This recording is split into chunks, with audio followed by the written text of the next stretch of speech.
Hello दोस्तों, आज की वीडियो में स्पेनिश स्टॉक्स के बारे में बात करेंगे जिसमें रिटेल होल्डिंग 84% है और जानेंगे कंपनी के date reduction future growth initiative के बारे में। साथ ही बात करेंगे क्यों कंपनी के एमडी का मानना है कि कंपनी जल्दी ही टर्न अराउंड करेगी। कंपनी का नाम है डिश टीवी इंडिया, जो डीटीएच और एंटरटेनमेंट इंडस्ट्री से बिलोंग करती है। कंपनी की प्राइमरी सर्विसेज हैं DTH service, interactive TV, movies on demand, games, sports active और एस्ट्रो एक्टिव। कंपनी के ब्रांड्स है डिश टीवी, D2H और जिंग डिजिटल। कंपनी वेरियस रेंज के स्टैंडर्ड डेफिनेशन और हाई डेफिनेशन चैनल्स को अपने कस्टमर को ऑफर करती है विद पैकेज सर्विसेज। कंपनी की नेशनल वाइज रीच है जिसमें कंपनी कस्टमर को सर्व करती है। डीटीएच मार्केट शेयर परसेंटेज की बात करें तो जो लेटेस्ट है टाटा प्ले का है 32.43%, एयरटेल डिजिटल का है 27.01%, डिश टीवी का 21.54% और सन टीवी डायरेक्ट का है 19.02%। Media and entertainment market share की बात करें तो 2019 के 23.01 बिलियन यूएस डॉलर 2023 के 27.92 बिलियन यूएस डॉलर से बढ़कर 2026 में प्रोजेक्टेड 37.2 बिलियन यूएस डॉलर की हो जाएगी। मेजर इंडस्ट्री की ग्रोथ कंपैरिजन करें तो सेगमेंट ब्रेकअप इन 2023 टेलीविजन का 30%, digital media 28%, print 11%, online gaming 10%, film entertainment 9%, animation and VFX 5% और अदर 8% से बढ़कर 2026 में television 25%, digital media 31%, print 9%, online gaming 13%, film entertainment 8%, animation and VFX 6% और अदर 9% हो जाएगा। अब समझते हैं कंपनी के पास्ट ट्रबल और रेगुलेटरी इश्यूज के बारे में। Loan default issues between 2016 and 18। Essel group के सुभाष चंद्रा ने डिश टीवी शेयर्स को एज ए कोलेटरल यूज करके येस बैंक से 5,000 करोड़ रुपए का लोन लिया था, जिस पर उन्होंने कई बार डिफॉल्ट भी किया था। सितंबर 21 में येस बैंक, जो लार्जेस्ट शेयर होल्डर था इन डिश टीवी इंडिया, उसने कॉर्पोरेट गवर्नेंस के डिससेटिस्फाइड होकर बोर्ड रिकंस्टिट्यूशन की बात कही थी। दिसंबर 2022 में येस बैंक ने अपना स्टेक 24.19% जेसी फ्लावर एसेट रिकंस्ट्रक्शन कंपनी को ट्रांसफर कर दिया था, क्योंकि उनका प्रमोटर के साथ डिस्प्यूट चल रहा था।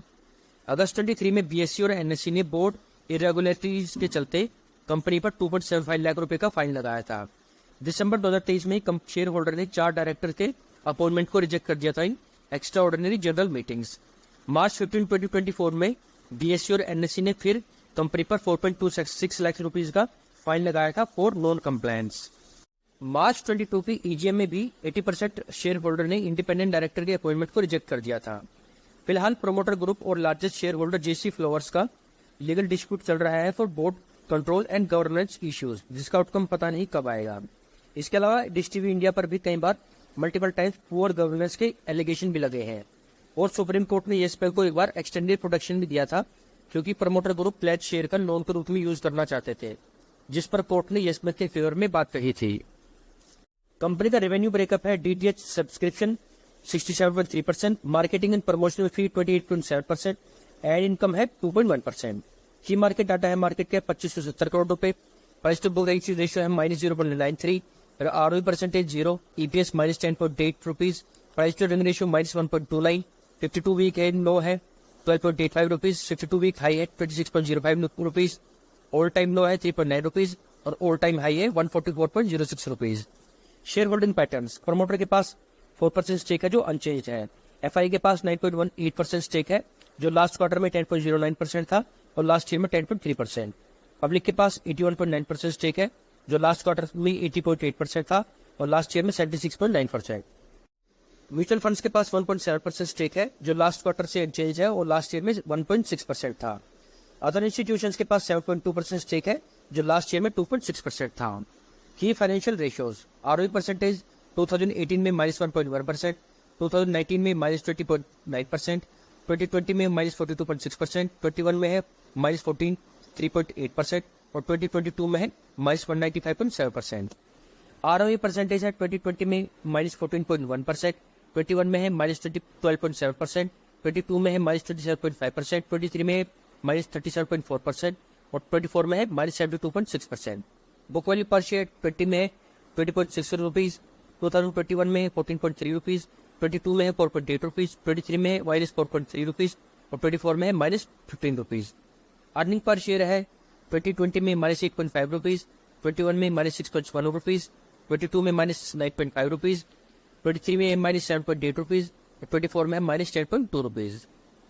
फाइनेंशियल्स नेट सेल जो लास्ट 4 ईयर से कम हुई है, मार्च 2022 के 2802 करोड़ रुपए से 2024 में 1811 करोड़ रुपए। ऑपरेटिंग प्रॉफिट, कंपनी का ऑपरेटिंग प्रॉफिट भी लगातार कम हुआ है, 2022 के 1640 करोड़ से 705 करोड़ रुपए। नेट प्रॉफिट, कंपनी लगातार लॉस शो कर रही है और लास्ट 2 ईयर से कंपनी का लॉस बढ़ा है।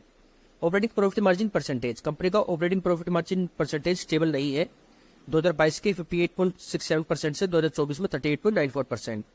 और नेट प्रॉफिट मार्जिन परसेंटेज जो लगातार नेगेटिव में है। कंपनी के net profit margin percentage negative होने का मतलब है टोटल रेवेन्यू से ज्यादा प्रोडक्शन कॉस्ट का होना। Growth comparison of financial data, revenue year on year growth है -17.92%, क्वार्टर टू क्वार्टर है 18.88%। Growth profit year on year growth है -70.53%, क्वार्टर टू क्वार्टर है 242.32%। एबिटा ईयर ऑन ईयर है 138.53%, क्वार्टर टू क्वार्टर है 173.29%। Net profit है year on year -60.81% और quarter on quarter है 99.29%।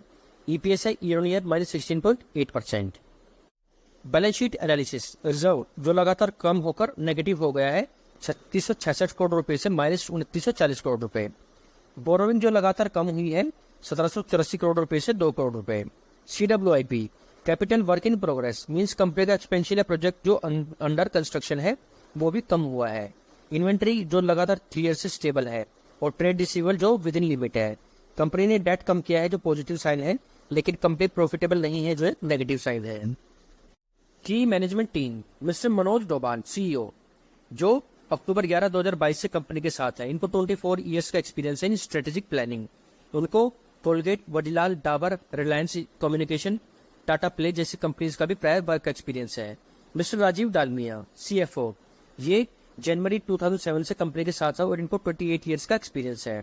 Mister Ranjit Singh senior vice president of corporate head, ये दिसंबर 2024 से कंपनी के साथ है और इनको 20 ईयर्स का एक्सपीरियंस है।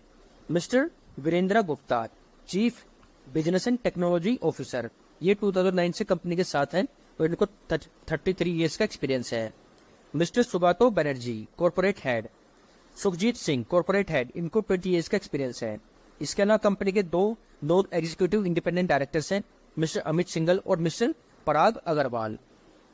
Current development and future outlook, customer focus, company ने upgraded setup box for Watcho OTT super app launch किया है और integrated OTT content and free two year access.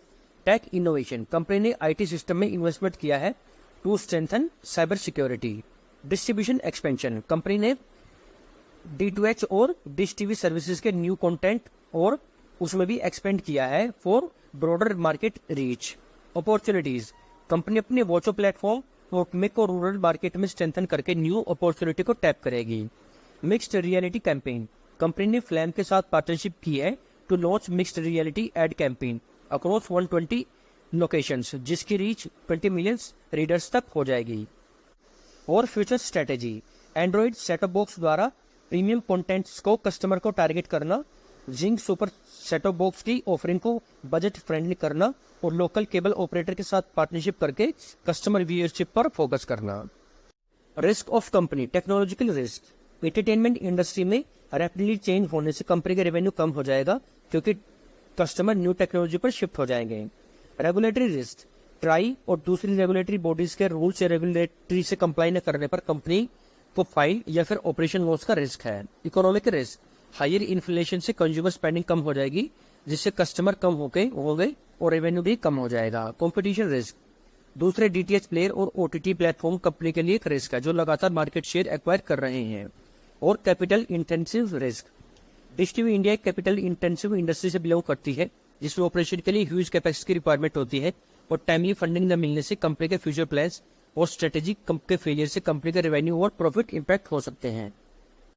Pair comparison और market cap, promoter holding percentage, quarter quarter sales variation, ROCE ROE percentage. Company के peers हैं Den network, GTPL Hathway cables and और Siti networks.